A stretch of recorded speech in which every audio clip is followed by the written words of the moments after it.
Thanks, Sherry, and thanks to Southern Miss for putting together this wonderful spread for us. It's delicious. I had a chance to try it out. Keep eating.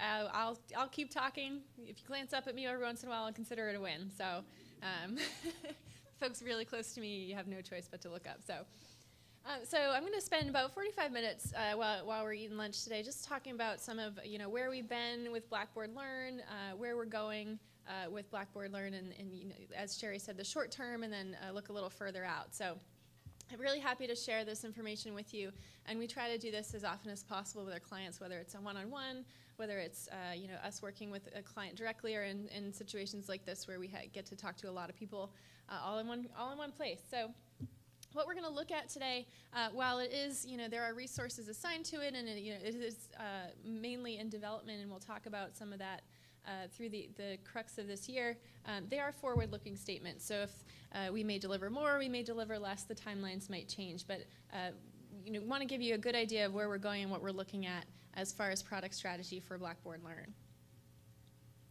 And where that starts really is where we've been. If anyone has ever so much as filled out our feedback form, if you ever go to suggestions.blackboard.com, you have had some impact on our product development. So we'll talk about the different client programs that are involved in making these decisions and helping us prioritize for the future. So some of the past roadmap results, and I think some of these things we'll see in some of the sessions, and some of the things you've seen in your own institutions as you start to make these updates to Blackboard along with us.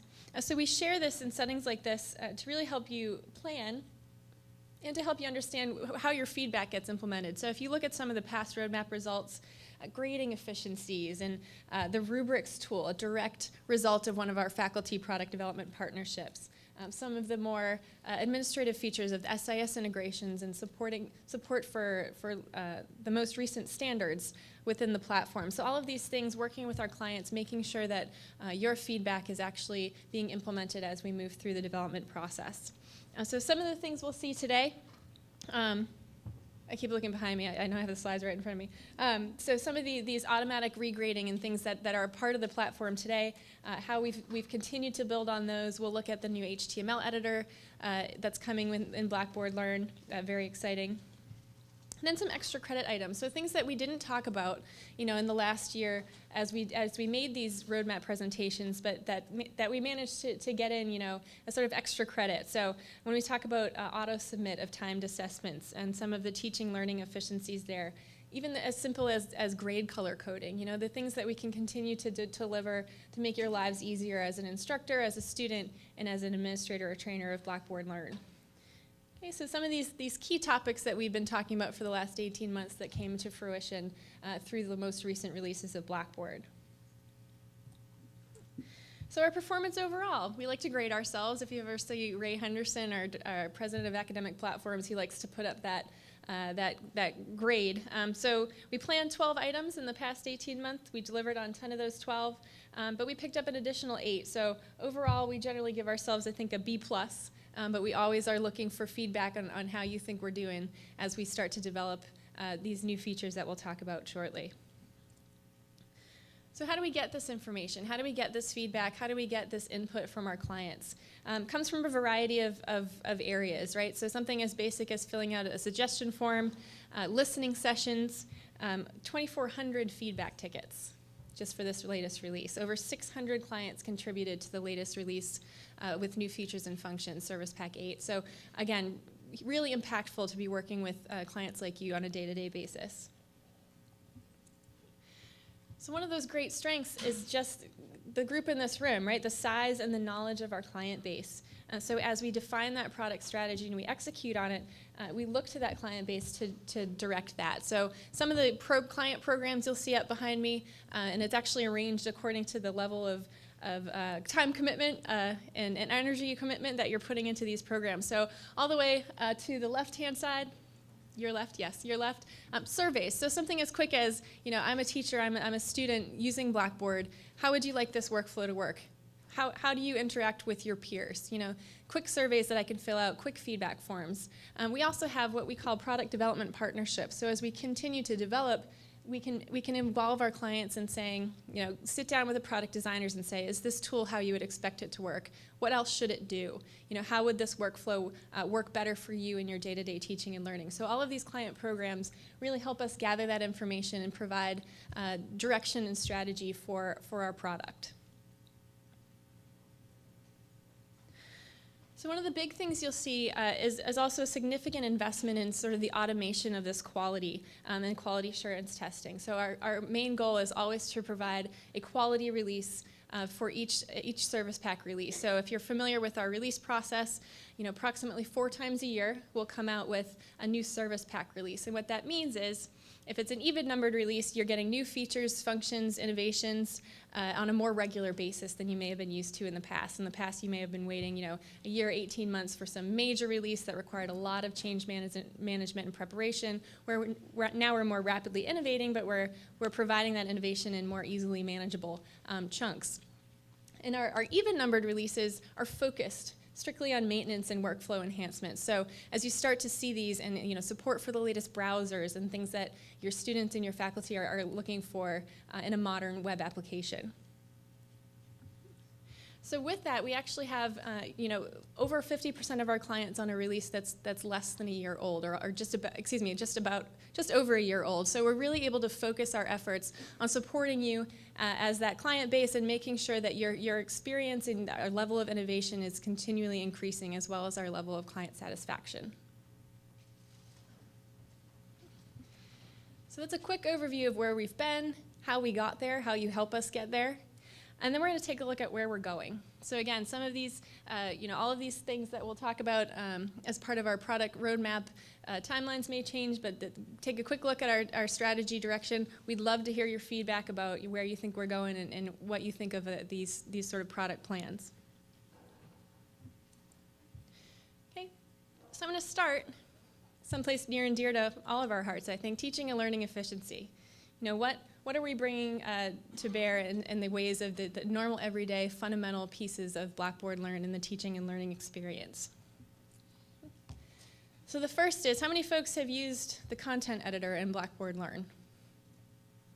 And by that I mean ever created, added text, added a video, image, YouTube mashup, even more hands are raised. So you touch it every day, probably several times a day. And what we're introducing and what's currently in what we call limited field trial with a set of our clients is a new content editor that brings that even more modern experience to the web and to content creation. So it's been in what we call beta or limited field trial, so several of our clients are already running it. It's on our coursesites.com site. If you ever wanted to play around with it, you could create a coursesites.com account there. So the big news is that the new editor, it reads, writes, renders HTML as you would expect it to in a modern web browser. So if you've ever struggled with making it look just right, copy and paste from Word, we focused maniacally on making sure that experience is seamless without needing an extra tool in there. And then finally, if you're one of the more advanced users and you're using Dreamweaver or some type of HTML to manage your content in your course, being able to round-trip edit that HTML. So being able to open the editor, make those changes, and save it back down to Blackboard without having to go through the extra steps. So really focused on the efficiency there and providing a more modern experience for your content editing. Something as simple, too, as full frame editing, bringing that content editor up full page so I can actually see sort of what I'm doing in there, making sure all my images are set, some updates for images, for tables, things like that. So a very, very modern experience while still delivering all those same tools that you're used to using, right? The basic formatting, bringing in the mashup tools and things like that. Okay, a lot more real estate, we'll call it, to build that content. So in addition to that new content editor, that comes along with the introduction of a new math editor as well. So simplified creation of those math equations. How many folks here do science or math notation as part of their courses? Great, so the new math editor, a couple updates as far as the operators that you can use, some new ones in there, but mainly focused on the ease of use both from an instructor perspective, so being able to come back in, create the formula. Previously if you created it, you had to fix it, you had to start over, right? Being able to come in, edit that formula in line, and present it to my students in a new way, in an updated fashion. From the student perspective too, so the new formula editor will let me save it down as a picture. So it actually renders to the student as a picture, which makes it a lot easier for me if I have a slow download speed, if I'm looking at my Java app, what's out of date, I can very easily and quickly get to that formula presented to me.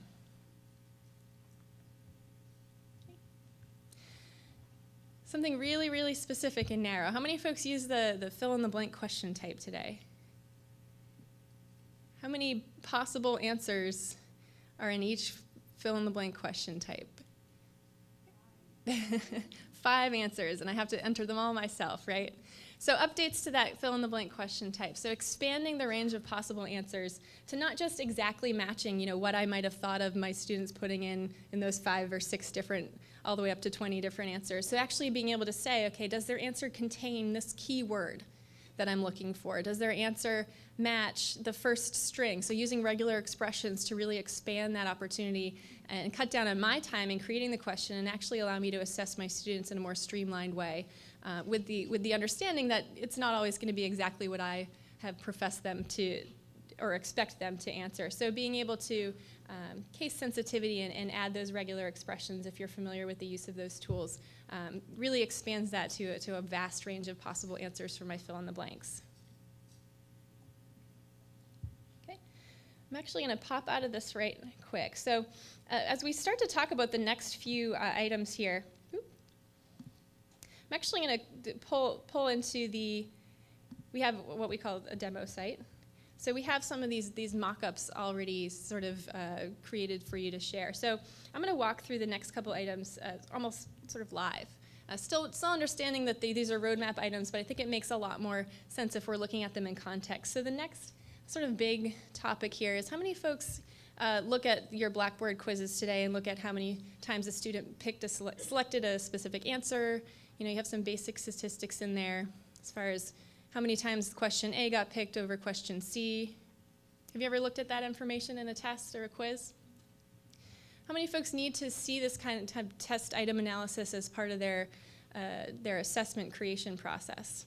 I see a lot of medical programs, a lot of nursing programs even will need to have this type of information about how the questions themselves are performing within these tests. So test item analysis, and at an even deeper level than we're seeing it today, is something that we're also introducing. Not only being able to see the top, the middle, and the bottom thirds of students' performance, but also being able to see if a question isn't performing right, if the difficulty is too high, if my students, no one's really gotten the right answer. Is it a result of the question being too difficult? Is it a result of, maybe that it was mismarked?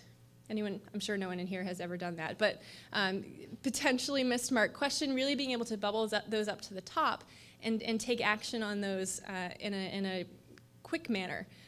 So combined with some auto regrading that came out in our latest service pack. So if I find that question, I find it's a poorly performing question, and I just want to remove it from that quiz completely so I can fix it and start over.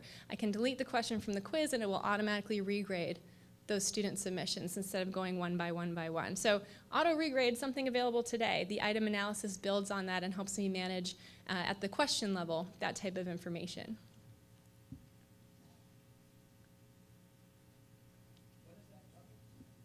So everything I've talked about so far is slated by the end of this year. So we're talking pretty short-term roadmap here. Yep. Okay. The next big piece, so if we think about how many folks run course evaluations today?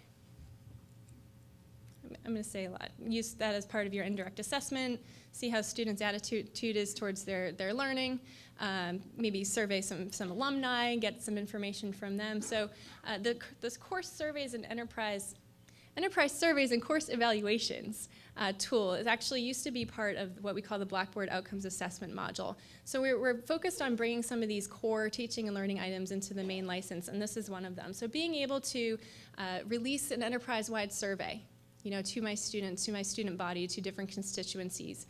Release them to alumni via email addresses. Maybe they're not in Blackboard Learn anymore, but I still want to consume that information about their experience. Being able to give students a course evaluation after the end of the semester. Being able to send that information out and then aggregate it year over year as part of that core teaching and learning process. So enterprise surveys, very excited to introduce those into the core platform. I'm going to go ahead and go to the submit survey.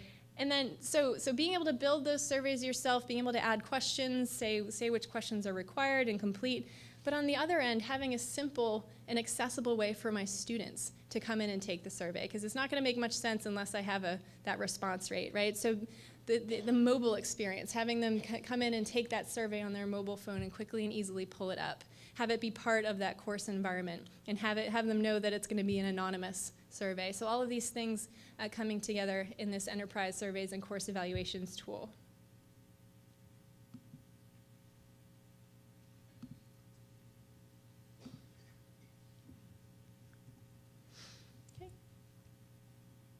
So again, being able to deploy to courses, to organizations, to users that may exist outside of the system, and then being able to bring that reporting information back in to start to aggregate that, looking at my response rate, looking at my survey results, again, year over year, some longitudinal data.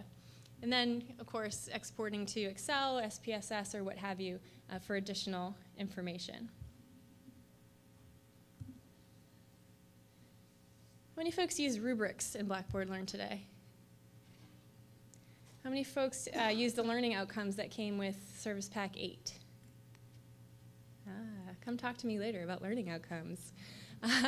So in Blackboard Learn Service Pack 8, we introduced the concept of aligning course content and activities with these learning outcomes or goals. So I could come in and say, okay, my biology program goals apply to these specific items in my course. I can look at a course coverage report. I can look at my student performance against those goals. So that's something that's available today.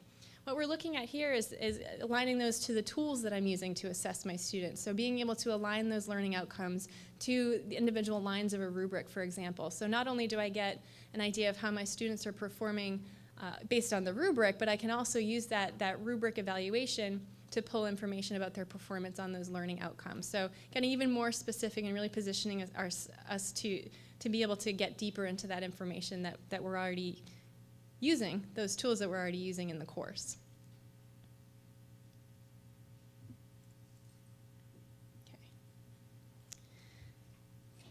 Okay. Integrated text messaging. So and actually this is half roadmap and half not. The integrated text messaging, how many folks have ever wished that they could get an automatic message on via text, the same way I might get an email? Got a hand up here like, yes, please. So as of Service Pack 9, so actually this Service Pack is already out. As of Service Pack 9, we introduced the ability to sign up for text message notifications from the platform. So it uses, if anyone uses Blackboard Connect, it uses Blackboard Connect technology, but as part of that core sort of Blackboard Learn teaching and learning piece. So that part, on the left-hand side, is already out. So if you're using Service Pack 9, definitely take a look at that. It's just a tool that you can pop in there, and then I can sign up.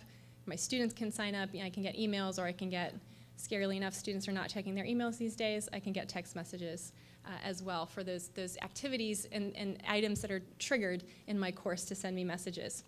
The other sort of roadmap item is very, very close to being available, or is available, and some is, sorry. The two-way text message is today available. So being able to not just sort of consume information out of my course, but as an instructor coming in and actually sending a message to my students and having them be able to respond back into the course, right? So being able to say, my office hours have changed, let me know if you're coming back in because I want to make sure that I catch people. Something as simple as that. So being able to connect with our students in the mode that they're anticipating or are used to being connected with. They may not always pick up their phone, but I can probably guarantee that I would text back as a student. So that two-way text message is personalized from the course and also comes back into the course, so it's part of that course record.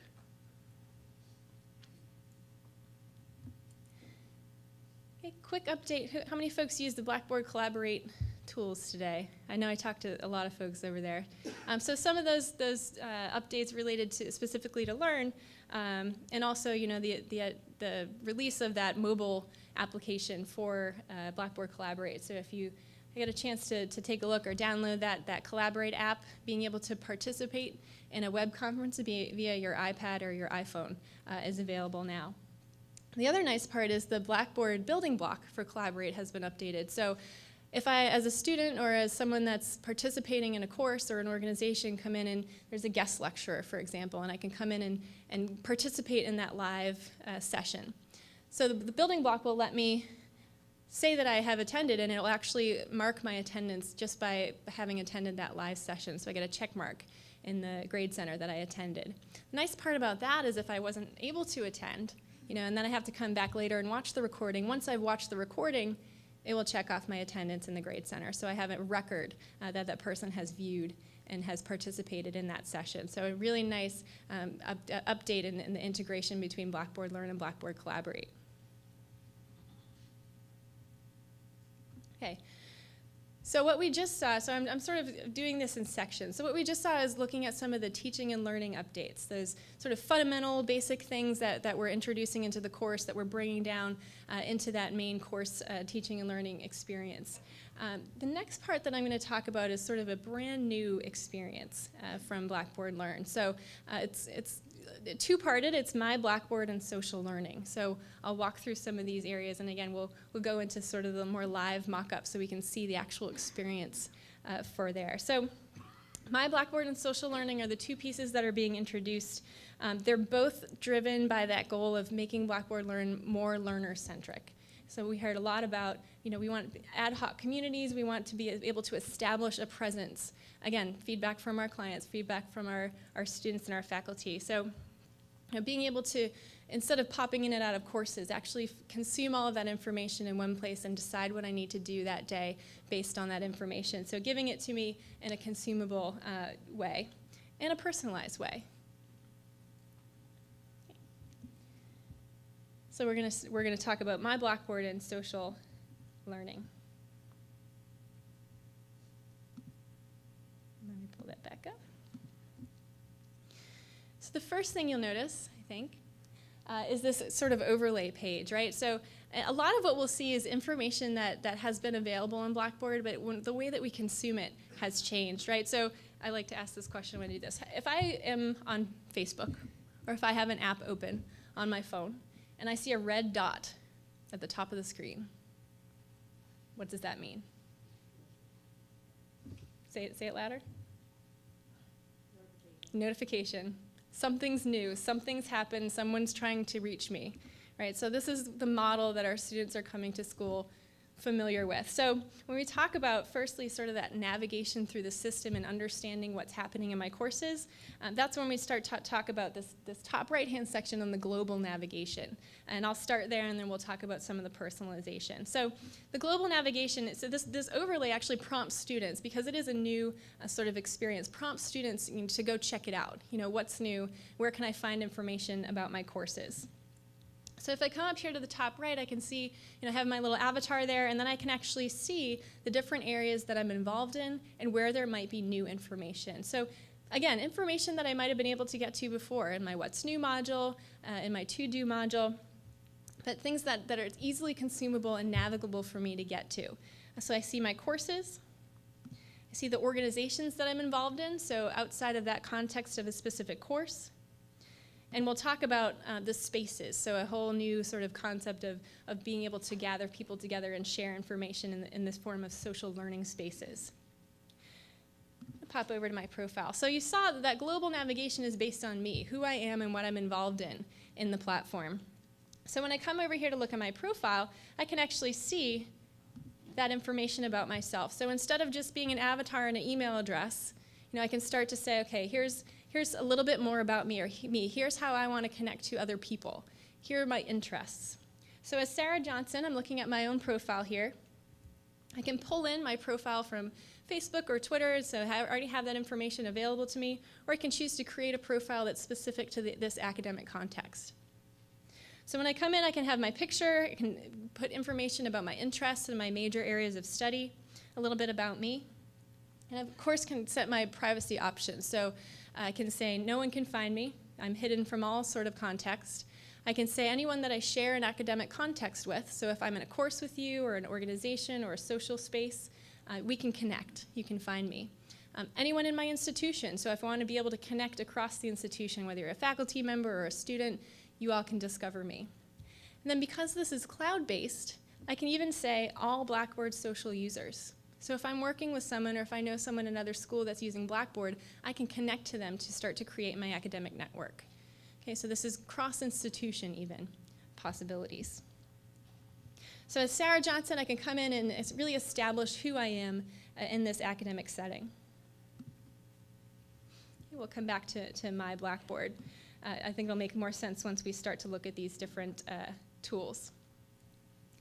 So I can actually see, let me go down to, I'll start with people. So as I build my profile, other folks are also building their profiles, right? So I can start to make these connections and discover people that have interests similar to me, whether it's because they share the same class, which I can see a list of.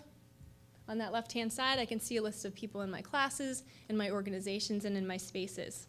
And then I can see a little bit more about them and what they've chosen to share with me. So Curtis Maxwell, when I hover over his name, I can see what we call a profile card. A little bit more information. I have an opportunity to look at his Facebook or his Twitter feed. And I could even so much as go and look at his profile. So I can see the information he's chosen to share with me. The nice part about this profile card is that it'll start to pop up in other areas of the platform where you might expect to be able to see, who a person is and what context they are. So discussion board, roster, blogs, journals, being able to see who that individual is as they post and as they start to share information about themselves. So Curtis Maxwell, he's in the business area.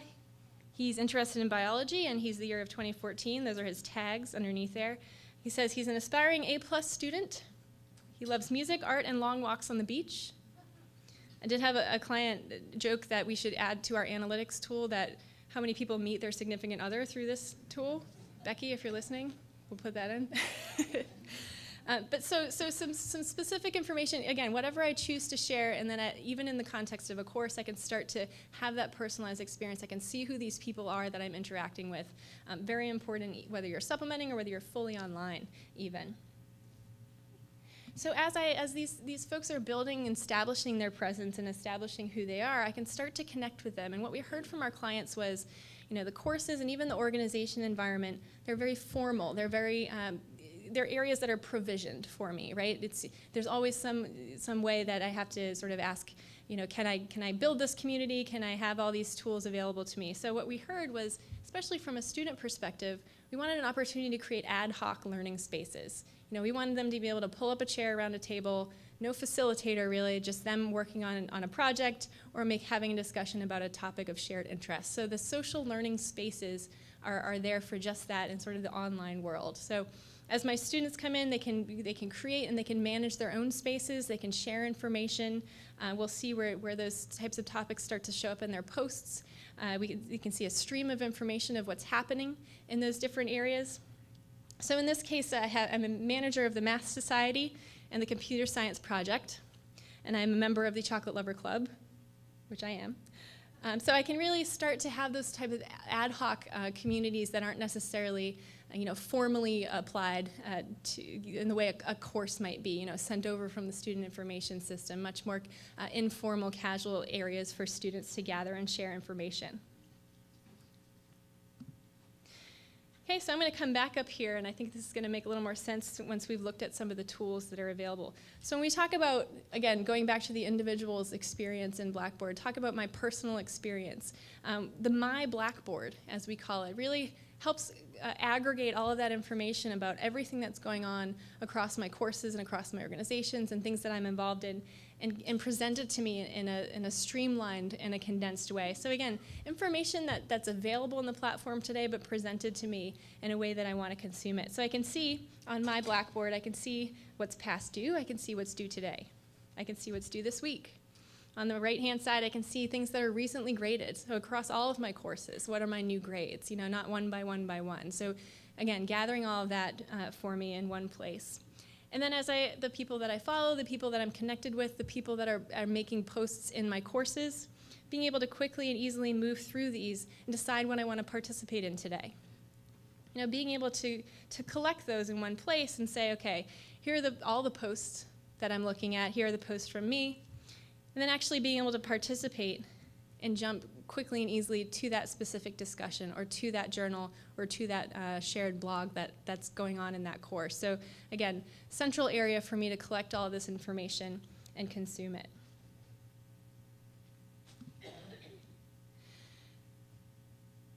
Maybe I want to send someone a message. So I've connected with them and they're part of my group, and I say, hey, let's go meet up face-to-face in the library, and then we'll put that shared document back up. So I can send these types of messages back and forth.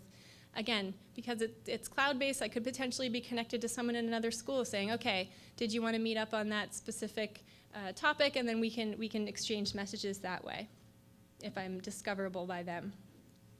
Grades. Again, collecting all of my grade information. I have an idea across all of the courses that I'm enrolled in of how I'm performing. I can see specific information the instructor has made available to me. I can even explore if I wanted to look at the grading rubric. I said, that one in Psych 101 doesn't look quite right. Let me look at the rubric and see what I didn't do right. I can have that information for me, again, all in one page for across all of my courses.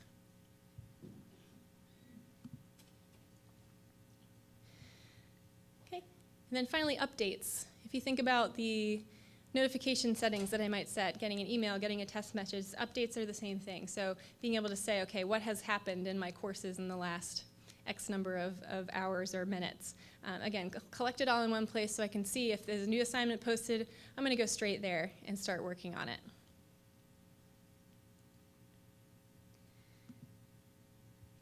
Okay. So one of these tools, calendar. How many folks use a calendar in Blackboard today? I see some faces. I see some shaking heads. So just know that yes, we have given some TLC to the calendar, and we've really revamped it. So I'm hoping that you take a second look at it when you start to see this new functionality come out. All of the things you would expect from a modern calendar, right? So having it populated with the due dates of the things that you build in your course. Can I get an amen? No. So having it populate with the due dates, being able to sort of overlay my personal calendar and see my course calendars on top of that, and maybe even the institution calendar. So being able to compare and contrast all of those calendars, again, all in one page. If you think about changing due dates, sliding them across the calendar and updating due dates that way. And then also with a focus on making it accessible to other tools, being able to export it to an iCal format or a modern cloud calendar format, so I could potentially put it into my Outlook or put it into my Google Calendar, something that might be on my phone. So big changes, big updates with the calendar tool. Really excited about that one. I think it just shows a great focus on the fundamentals, as well as all of this great technology coming out around my Blackboard and the social learning and the brand new stuff as well.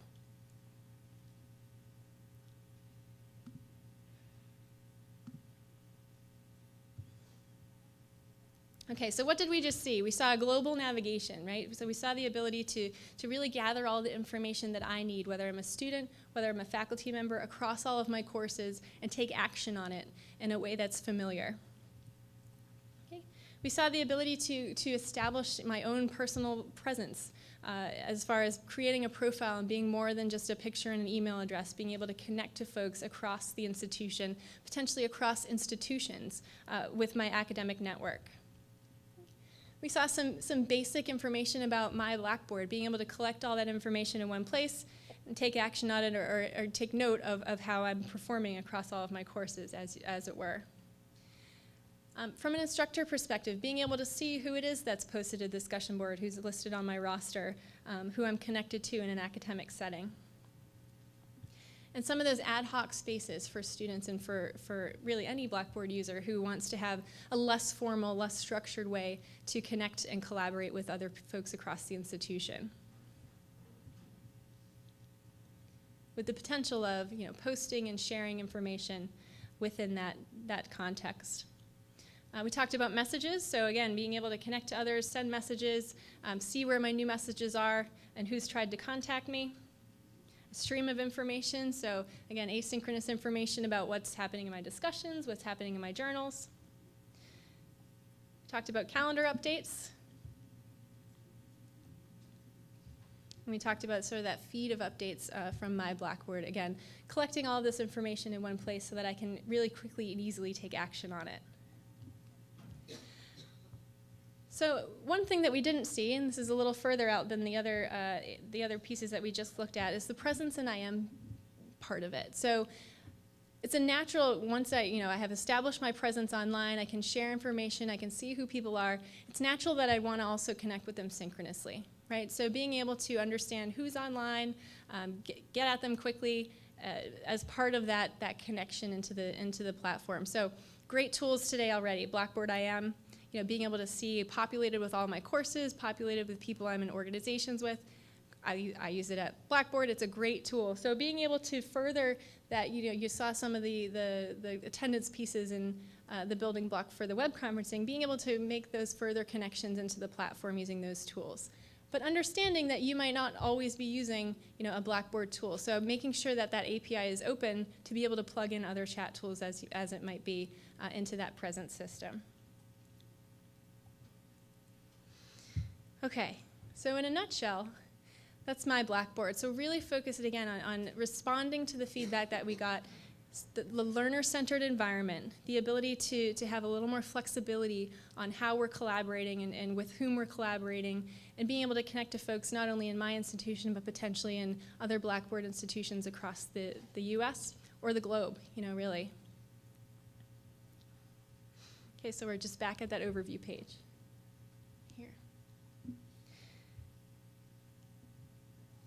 Okay, one more major sort of concept here before we part. So we talked about teaching and learning efficiencies, some of those fundamentals in the courses, the day-to-day activities that you might do, and then we talked about extending those to potentially other spaces and other areas and having a more personalized experience. So and all of those really, a response to feedback that we're getting from our clients, listening to how your students are coming to school, what their expectations are. And then also what the expectations are of our faculty and of our instructors. And some of that is access to information, access to content, the prevalence of digital content across all of these different areas. Bringing these things as courses start to move more and more online, as even face-to-face courses are supplemented with online materials, being able to quickly and easily access quality content across those areas. So introducing Explore. What Explore is, it's a tool that we're introducing. It stands for Cross-Platform Learning Object Repository. Right? Explore. So what Explore does is it's part of our goals for helping provide access to this type of digital content, whether it's connecting to those publisher and content providers, NBC Learns here, being able to bring in that video, bring in that media, bring in dynamic content, but also be able to discover it, and also be able to sort of create and contribute to that type of community. So the home page of the new Explore environment really provides the access to those powerful search capabilities to discover learning objects or browse through the repository. So our goal is to not only provide access to learning objects and content by your institution, by other Blackboard institutions, by other academic institutions running any of the Blackboard academic platforms, but also integrating all sorts of other types of content. So Khan Academy, we announced at Blackboard World 2012, Khan Academy videos to be introduced into this Explore environment to be discoverable. So being able to search by keyword, not just by keyword, but other attributes like tags or standards, other areas like Creative Commons licensing. So being able to pull in this information and discover it, whether it's been contributed by a site like Khan or whether it's been contributed by another institution using a Blackboard academic platform. So discovering learning objects across all types of learning areas. Say once you discover it, being able to publish it into my course, whether I'm using Blackboard or another academic platform. So searching and discovering, and then actually pushing it out to the course so that my students can then take advantage of the tool or the object, the learning object. So it's not just for discovery of these types, but it's also for authoring. So I can create objects in here to be shared amongst the institution, amongst other institutions, amongst the same discipline across institutions. So I can contribute, a math activity or a discussion around a scientific topic. So the activities are cloud-based, but they plug into my grade center just as they would any other Blackboard tool. So being able to have these activities in a sort of cloud-based area, and then being able to bring in the grades and student information still within my Blackboard Learn environment.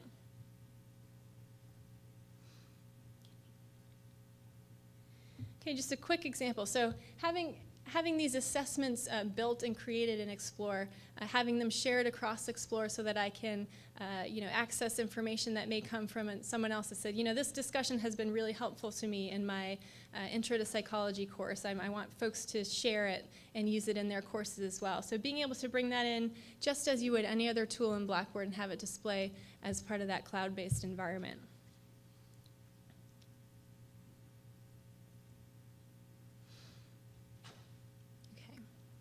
So in a nutshell, someone's in the middle clapping there. I guess that means I should wrap it up.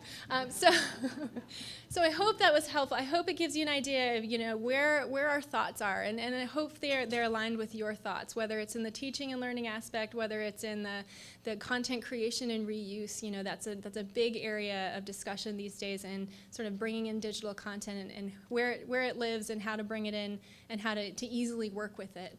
And then, of course, some of that social learning piece that really reflects the environment that we're living and working in today. So appreciate your time. I hope you finished your lunch, get some ice cream. See you this afternoon.